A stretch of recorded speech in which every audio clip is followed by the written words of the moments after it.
I think there are people, quite a few people that find that altruism is a sign of weakness, you know? And being kind, being nice means that you can be taken advantage of. Hey, everybody. Ding.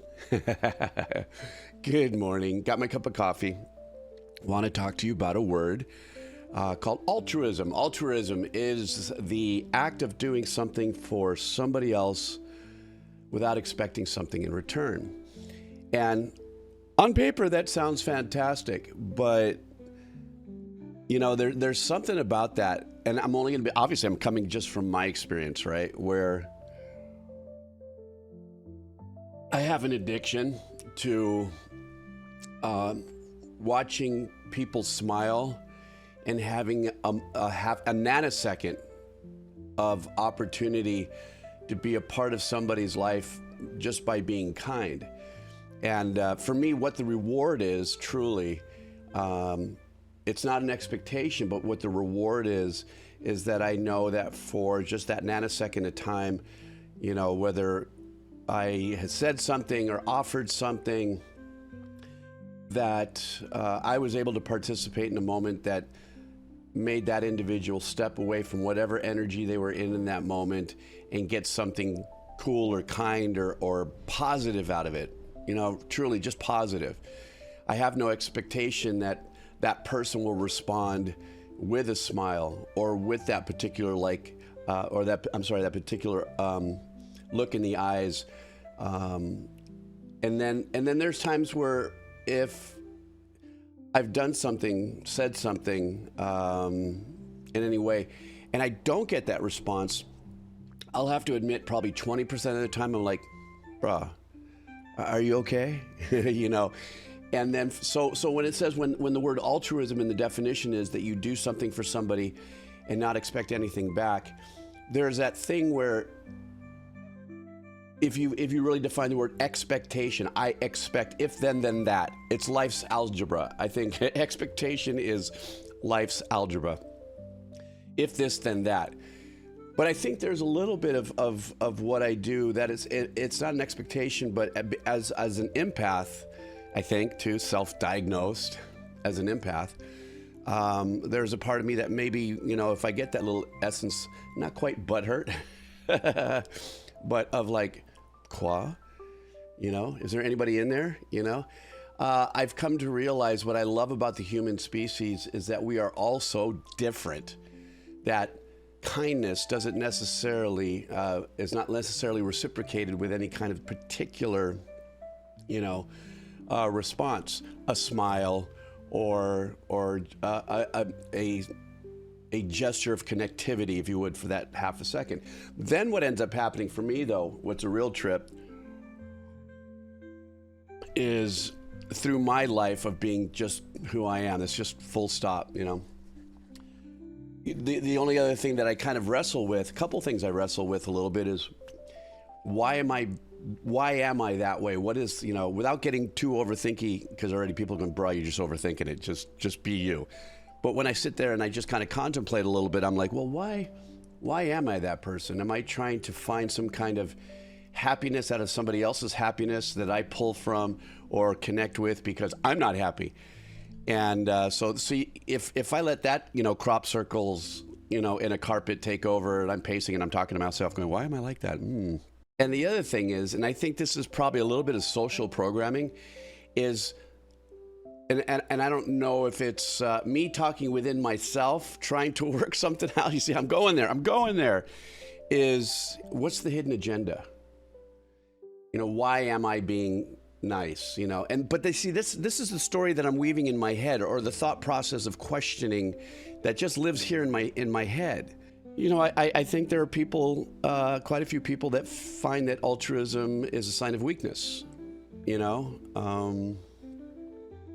and being kind, being nice means that you can be taken advantage of. And as far as I'm concerned, that is a very dangerous way of thinking, only because what I've understood about life my whole life is that for as abundant as positivity can be as abundant as negativity lives. You know what I'm saying? The yin and yang kind of thing. There is, for me, there's as much as there is that, there's as much as that. And maybe I use altruism as a balance to the harsher, darker thoughts that I have. And I'm not talking harsher, darker, like, you know, I want to cause pain or damage, but just the anxiety, the global anxiety, and the social injustice that can, you know, rage bait you spiritually, if that's a thing, you know. And so to me, altruism is not a thing that I do for any particular purpose that I have set forth for me to achieve. Today I'm going to be altruistic. I think it's become an important part of who I am, and for a lot of people too. There are a lot of altruistic people that I meet every day. You know, it's not as isolated, if you would. I would say there's a very high percentage of people who are altruistic. Even people who can be negative and dark and harsh have a little sliver of that, even if it's only shown within your family. Only your family gets to see it, or only, you know, special people get to see it. I have met people that saying it's a con, it's BS, nobody's ever that happy. Something's wrong with you if you're like that all the time, on and on and on and on. And you know what, I could sit back and I can listen to that, even if they're pointing a finger at me. And I can sit there and maybe with that same kind of vibe and listen to somebody rip me to shreds for something and be looking at that person and acknowledging their energy. That is their energy, that is their beliefs. You know, and then go, huh? You know, in the back of my mind, I'm listening, but in the back of my mind, I'm going, huh? This person has, you know, a lot of things they're working with, you know, for or against themselves. And so I'll, you know, if somebody wants to go, you know, I think you're out. Oh, okay. You know, when you're done, you want to get a cup of coffee? You know? There is a part of me that if I have an expectation of altruism, it's can I break that person's energy? Can I be some kind of emotional solution to them having a bad moment right now for whatever reason? So if maybe I turn altruism into a bit of a game, perhaps, but you know, it is at the core of who I am, is kind of to be that person. I've had friends tell me, dude, you shouldn't do that for free. It took you 20 years to learn how to play that or this, or learn this skill set. Why would you give it away for free? That person doesn't have a lot of money. And let me just do it. It takes a second. Let me change a code in a website, or let me record a guitar part or something for somebody. Buy me a cup of coffee. You know what I mean? That's, you know, buy me a cup of coffee. You know?